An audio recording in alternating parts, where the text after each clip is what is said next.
Jadi, pembahasan pertama mengenai tentang pembelajaran konstekstual. Pembelajaran konstekstual menekankan pada kemampuan siswa untuk mentransfer pengetahuan, keterampilan, dan sikap yang telah dimiliki pada situasi lain. Dengan kata lain, pengetahuan dan keterampilan yang telah dimiliki bukan sekadar untuk dihafal, tetapi dapat digunakan atau dialihkan pada situasi dan kondisi lain. Adapun prinsip pembelajaran konstekstual terbagi menjadi 3. Yang pertama, prinsip saling ketergantungan. Menurut hasil kajian para ilmuwan, segala yang ada di dunia ini adalah saling berhubungan dan tergantung. Begitu pula dalam pendidikan dan pembelajaran. Sekolah merupakan suatu sistem kehidupan yang terkait dalam kehidupan di rumah, di tempat kerja, di masyarakat. Dan yang kedua, dalam proses pembelajaran siswa berhubungan dengan media ajar, sumber belajar, media sarana, sarana prasarana belajar, iklim sekolah, dan lingkungan. Dan yang ketiga ialah prinsip diferensiasi yang menunjukkan kepada sifat alam yang secara terus-menerus menimbulkan perbedaan, keseragaman, keunikan. Diferensiasi bukan hanya menunjukkan perubahan dan kemajuan tanpa batas, akan tetapi juga kesatuan-kesatuan yang berbeda tersebut berhubungan, saling tergantung dalam keterpaduan yang bersifat simbiosis atau saling menguntungkan. Adapun selanjutnya adalah karakteristik pembelajaran konseptual. Menurut Muslik 2007, pembelajaran dengan pendekatan kontekstual mempunyai karakteristik sebagai berikut. Bagian A, pembelajaran dilaksanakan dalam konteks autentik, yaitu pembelajaran yang diarahkan pada ketercapaian keterampilan dalam konteks kehidupan nyata, atau pembelajaran yang dilaksanakan dalam lingkungan yang alamiah, learning in real life setting. Bagian B, pembelajaran memberikan kesempatan kepada siswa untuk mengerjakan tugas-tugas yang bermakna, meaningful learning. Dan bagian C, pembelajaran dilaksanakan dengan memberikan pengalaman bermakna kepada siswa, learning by doing. Bagian D, pembelajaran dilaksanakan melalui kerja kelompok, berdiskusi, dan saling mengoreksi antar teman, learning in group.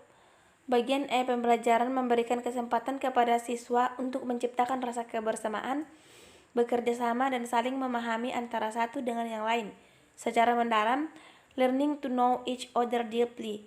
Bagian F, pembelajaran dilaksanakan secara aktif, kreatif, produktif, dan mementingkan kerjasama, learning to ask, to encourage, to work together.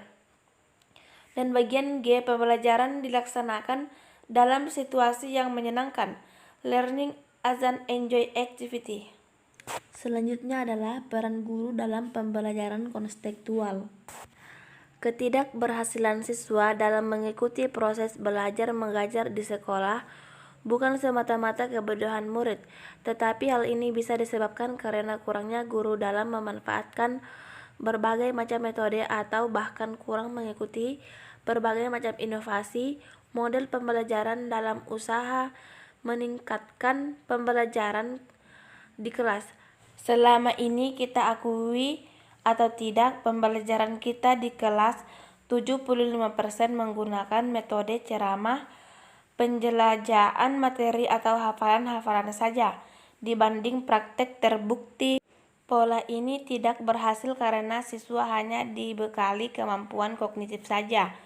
Padahal mestinya pembelajaran kita harusnya membekali anak mampu mengatasi masalah yang mereka hadapi.